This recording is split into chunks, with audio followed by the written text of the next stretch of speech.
Ooh, let's see, who else can I shit on? Well, do you have a minute?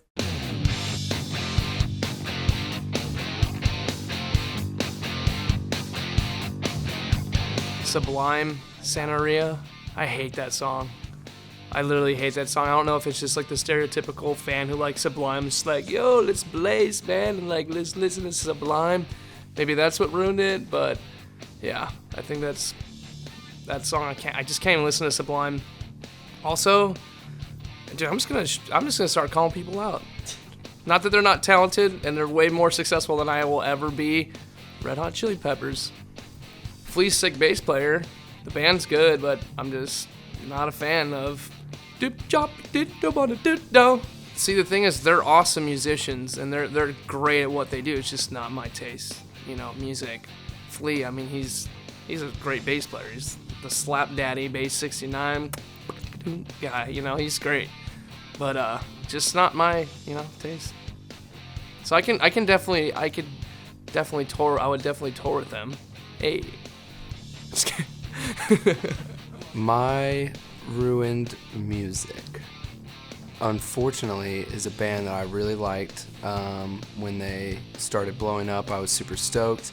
I thought that it was really cool that they were becoming kind of the new mainstream. I thought it was going to take back, that rock edge into pop mainstream music, and that song was Radioactive by Imagine Dragons. And kudos to those guys. It became like the biggest song in the world, and it was everywhere I went, and it just kind of burned itself into my brain, and I just couldn't listen to it anymore. But definitely stoked for those guys. They're killing it, and I would love to know the pain of having a song that is just so big that people start hating it. Ruined music for me, I would say I don't actually have any music that's been ruined, but I used to have sex to Minus the Bear all the time, and I broke up with a couple girls that was consistent. I would just play the same CD, and then I just stopped. I was like, this is kind of weird, so I just stopped listening to them for probably 4 or 5 years, and then last year I went back and listened to them, and I was like, yo, I love Minus the Bear. So now I'm having sex with Minus the Bear again. Plane and Device. Know every word on that CD still, yeah. Lots of sex. Just kidding. So my first, I guess real breakup, I was probably listening to a lot of Third Eye Blind, and I probably had to stop listening to that for a while, but those songs are just so timeless and nostalgic for me that as I got older and realized that 15, 16, 17-year-old heartache doesn't actually matter at all as you get older.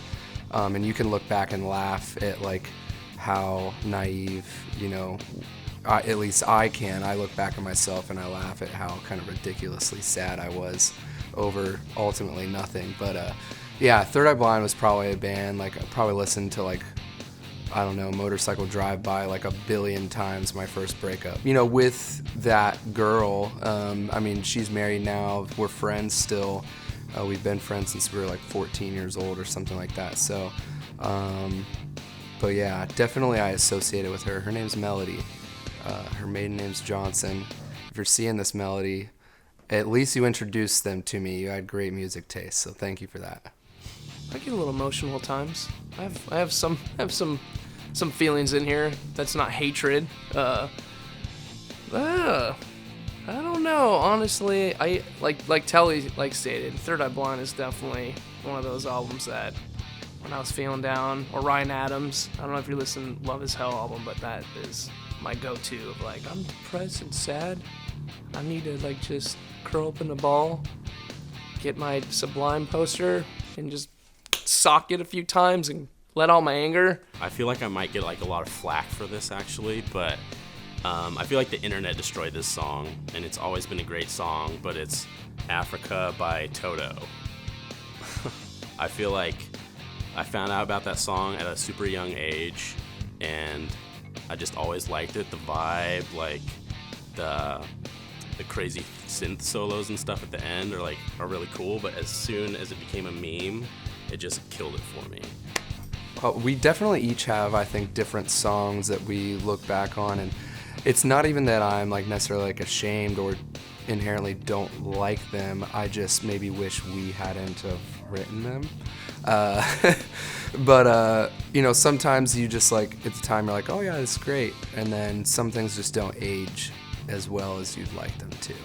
So I mean, sometimes that's songs that are probably good, but we've just played them so much. Like a song like 2012, it's actually like, if I were to try to separate myself as far away from it as I can get, like I completely understand why it was a big song for us.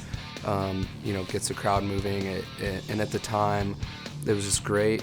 And it just almost like a breakdown song, but it's one of those songs I think it's like great for like first guitar players to learn. Like, say if we were your favorite band like 8 years ago, like it was probably a great first Word Alive song to learn on guitar, and I think it was for a lot of our fans.